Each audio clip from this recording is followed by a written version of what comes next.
Okay, so Austin Manufacturing Company has recently implemented a new standard costing system.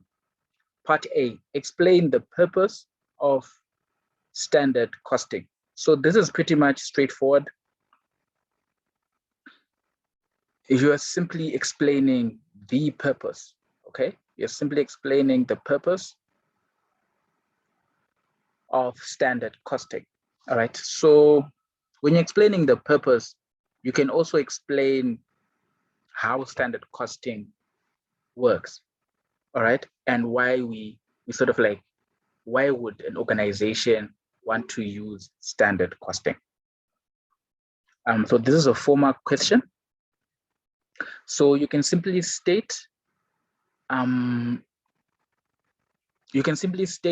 why we use standard costing. So one of the main purposes of using standard costing is for planning and controlling of the business. Remember when we said standard costing is part of your budgeting, all right? So your uses or the purpose of a budget is merely the same as the purpose of standard costing. So you can say it's used for motivational purposes. It is used for communication, enhances your communication, for your coordination, for your planning, and for your controlling. But the major two are your planning and control purposes. All right? So that is the major two. For planning and control. For planning and control. All right? You can also use it, or one of its purpose is it also provides a benchmark to measure your actual performance. So it's also a benchmark. You can use it for variance analysis, where you're comparing your actual versus your budgeted, and when you get your variance, you can either, if it's a positive or negative variance, if it's a negative variance, it means you have to find other actions in order to improve your variance, all right? So that's pretty much it. And you then have to just expand on these points, all right? And then we go to the B part. Calculate the standard selling price per unit. Standard selling price per unit, all right? So what is the question saying? Budgeted data for the month of April 2012 was sales and production, 5,000 units, materials per unit, 8 kilograms, material cost per kilogram, $6, labor per unit, 3 hours, labor cost per hour, $7.50, overheads per unit, 3 hours at $3.50 per hour. The standard selling price gives a standard profit margin of 19%. Required, calculate the standard selling price per unit. All right, so this margin that you're given, the margin that you're given is the one that you're going to use to calculate your selling price. Remember, conversions from margin to markup and from markup to margin, that is what you're going to simply apply. So first, we have to calculate our cost per unit. Remember, this requires us to calculate per unit, the selling price per unit. So let's calculate our costs. So we've got material cost. Material cost, remember, we want this per unit. All right, so material per unit, it consumes 8 kilograms of material, and each material costs $6 per kg. So it's simply going to be 8 and 6. That will simply be your calculation. So you're going to say 8 kgs times $6 per kg, and you get 48.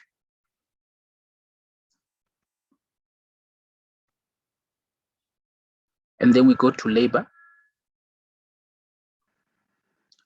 Labor is 3 hours per unit, and labor cost per hour is $7.50. So we're going to say 3 hours times $7.50. And we get $22.50. And then we go to our overheads.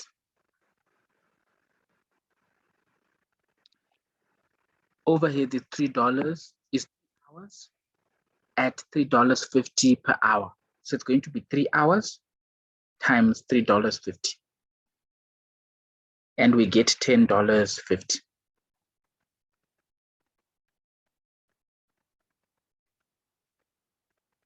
And then we add to get our total overhead. So it's going to be 48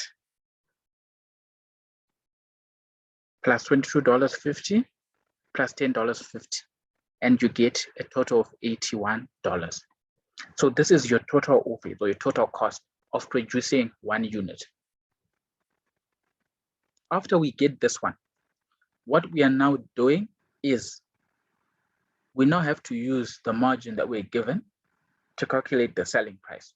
So remember a certain formula that we usually use. If you are given the margin, it means you have to find or convert the margin to markup, right? And the easy way to do it, if you're given margin and you're going to markup, okay? I usually use the word up here.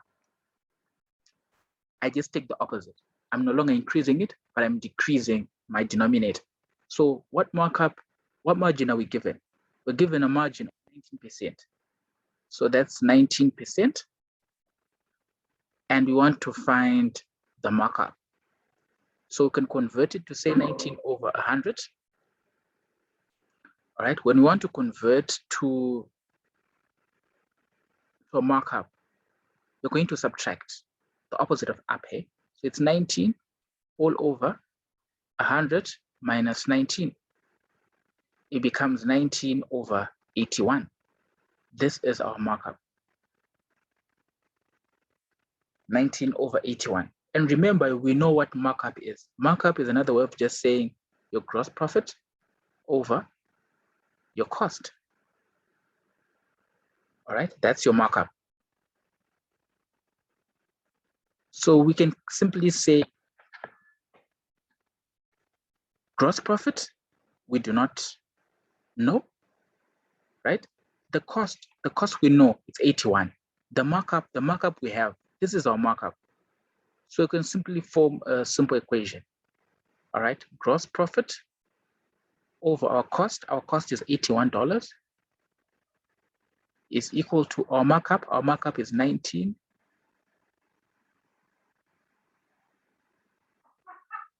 is 19 over 81. Did I get this correct? 19 over 81.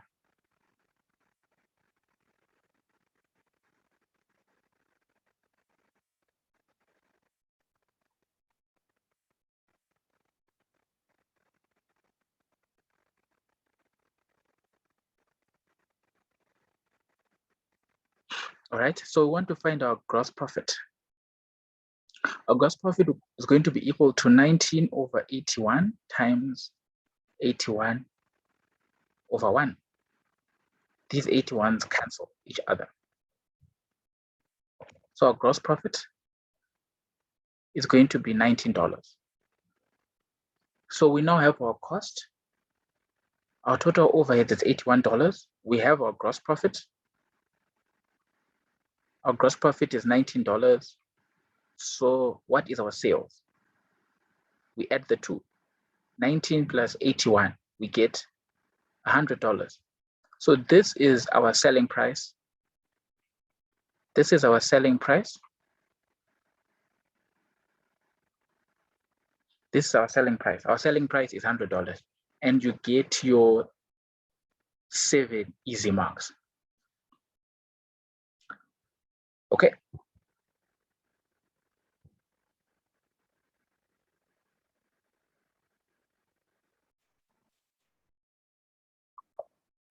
We continue. Material price variance.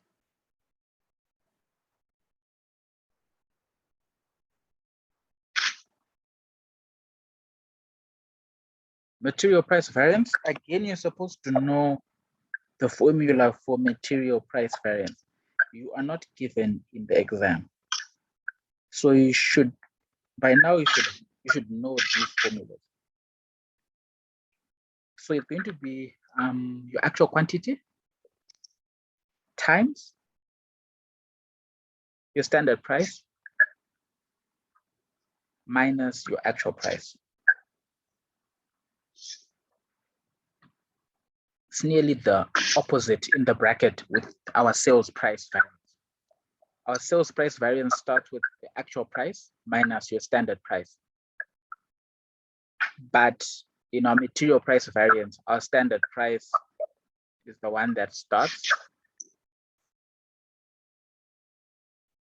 Is the one that starts.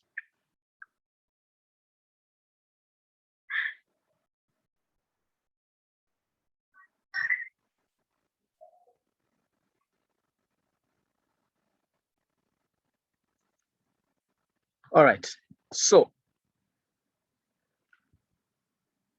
our actual quantity for material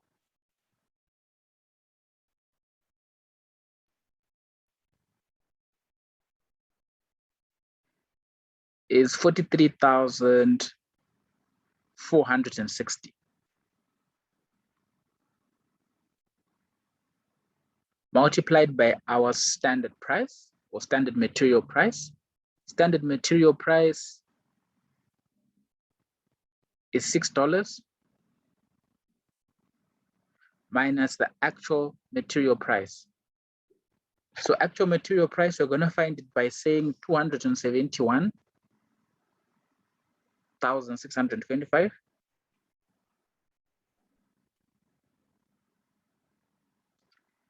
divided by 43,460. So we are dividing the material cost by the material used for us to get the material price or material cost per kg. And this is under actual results. Notice under actual, so this is the actual that we want. And we'll get $6.25. So if we say 6 minus $6.25, we're going to get a negative 0.25, and we're going to multiply by 43,460. And we get a negative 10,865. If it's negative, it means it is adverse. If it's adverse, it means it performed badly.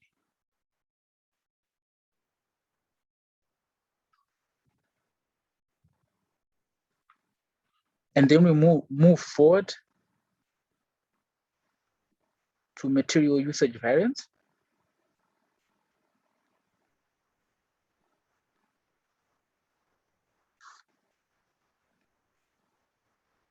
Again, we're supposed to know the formula. Usage is to do with quantity, all right? So you know within your bracket, you're going to say your standard quantity minus your actual quantity.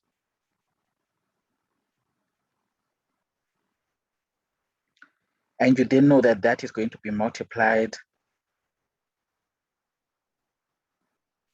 by your standard price.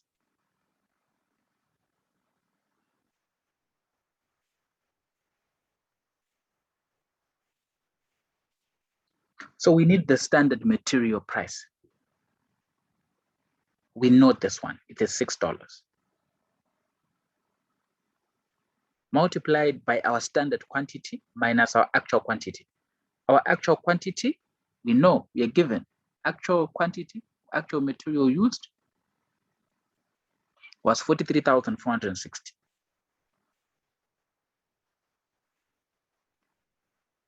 43,460 kgs. We now need the standard quantity used. All right, we now need the standard quantity used.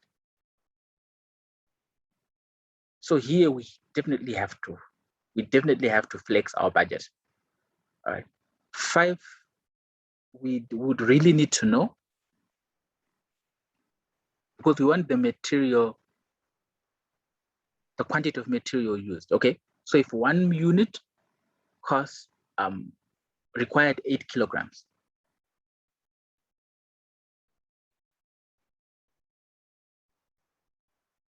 we produced 5,000 units. We budgeted for 5,000 units.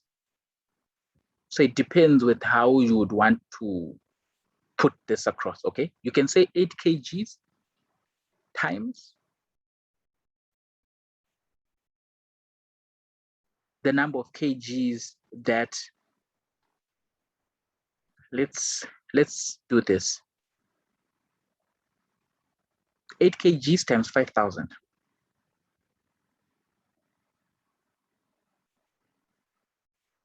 8 kgs times 5,000 units. So it's 8 kgs per unit times 5,000 units. Let me use my calculator to find this one. So 5,000 times 8 kgs, we get 40,000.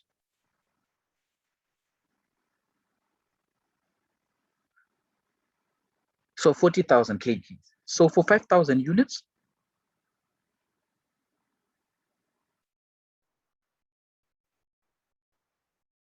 we expected to use material worth 40,000 kgs. The question now becomes, what was our actual units? Our actual units were 5,300 units. So we're going to say 5,300 units. What will 5,300 units give us? Or 53, or 5,300, sorry. What will 5,300 units give us?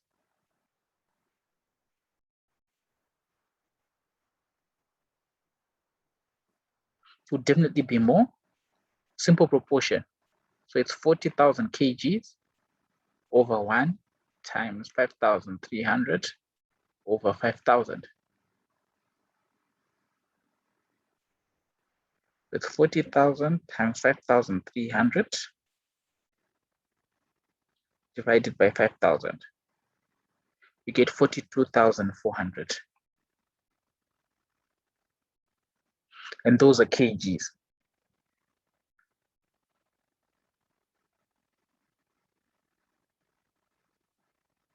Is everyone still with us?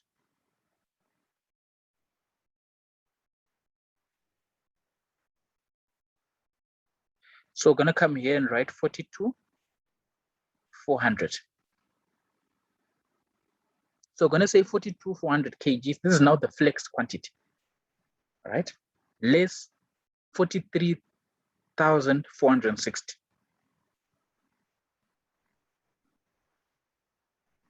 And we get minus 1,060. And then we multiply by $6.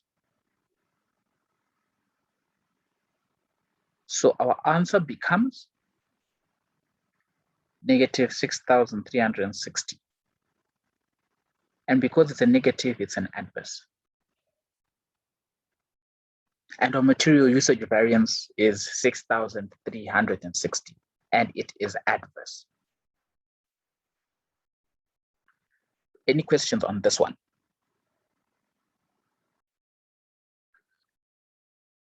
So I'll repeat. The only time you're supposed to flex your budget when you're calculating variances is if your actual production is different to your budgeted production, or if your actual level of activity is different to your budgeted level of activity. The only variances in which you flex your budget are this one, material usage variance, or material usage variance, and labor efficiency variance. These are the two in which you are required to be flexing when you're calculating your variances. All the others, you are not supposed to flex your budget.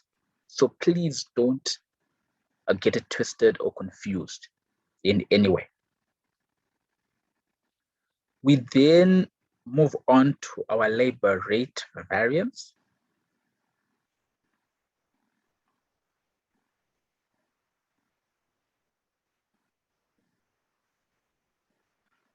Okay, so for labor rate variance, again, we are guided by the formula.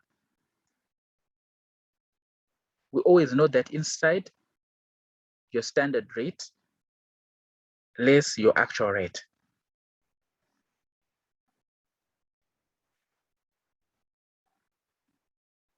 So this is your standard labor rate minus your actual labor rate. And what is this multiplying with? It has to multiply with your actual hours worked.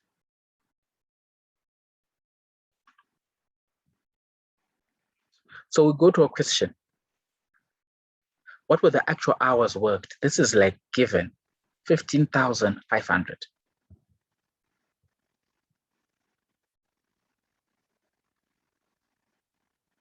So 15,500 hours multiplied by what is our standard labor rate or budgeted labor rate?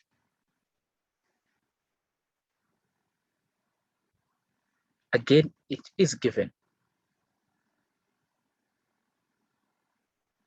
Cost per hour. Okay, so we're given our cost, the labor cost per hour. So every time somebody works, okay, this is what we're going to be paying them per hour. If somebody works an hour, we pay them $7.50. So that is our labor rate. Your labor rate is simply the rate at which you are paying your workers per hour. So according to this question, we've seen that it is $7.50.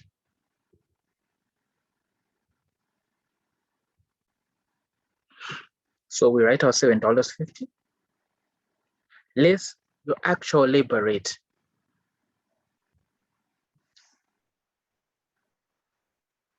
We definitely then have to calculate this one, all right? Because in terms of labor hours, total labor hours worked is 15,500. And the total labor cost is 120,125. So we're going to divide our labor cost by the labor hours, total labor cost by the total labor hours, all right? Total labor cost divided by total labor hours. So that will be 120,125 divided by 15,500. And math doesn't lie. We get 7.75. That is our actual labor rate, 7.75.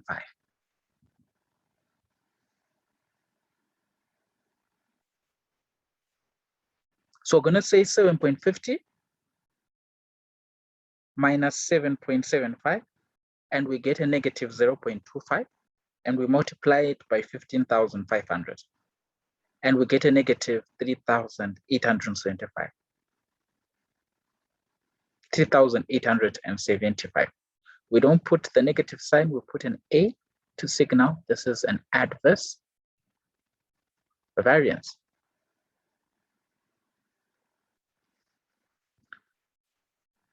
And that's as hard as it comes. And then the last one is labor efficiency.